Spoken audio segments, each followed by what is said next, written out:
அஸ்ஸலாமு அலைக்கும் வரஹ்மத்துல்லாஹி வபரகாத்துஹு. இப்லீஸ் என்றால் யார்? இப்லீஸ் எதனால் ஷைத்தானாக மாறினான்? சில அறிஞர்கள் கூறுவதுபடி அவனுடைய இயற்பெயர் அசாசீல். அவன் சாதாரண ஜின் அல்ல. அவன் அல்லாஹுவை அதிகமாக வணங்கியவன், அறிவிலும் உயர்ந்தவன் என்று ஆரம்பகால தஃப்சீர்களில் வருகிறது. ஆனால் காலம் செல்ல செல்ல இப்லீஸின் உள்ளத்தில் ஒரு மறைமுகமான பெருமை மெதுவாக வளரத் தொடங்கியது. நான் தான் உயர்ந்தவன் என்ற எண்ணம் வளர்ச்சி பெற்றது. பிறகு அல்லாஹ் சுப்ஹானஹு வ தஆலா ஆதம் அலைஹிஸ்ஸலாம் அவர்களை படைத்தபோது மலக்குகளை சுஜூது செய்ய கட்டளையிட்டான். அனைவரும் கீழ்ப்படிந்தார்கள், இப்லீஸை தவிர.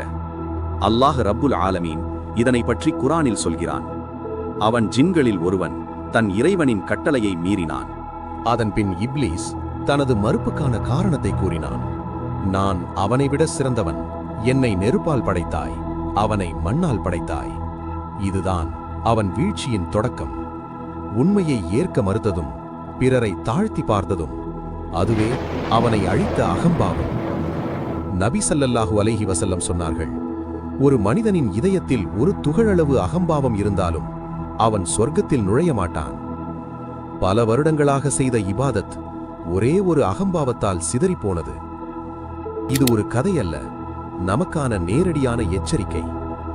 அல்லாஹ் நமக்கு பணிவான உள்ளத்தை தந்து அவனுடைய கட்டளைக்கு முழுமையாக கீழ்ப்படிவதற்கு தௌஃபீக் செய்வானாக.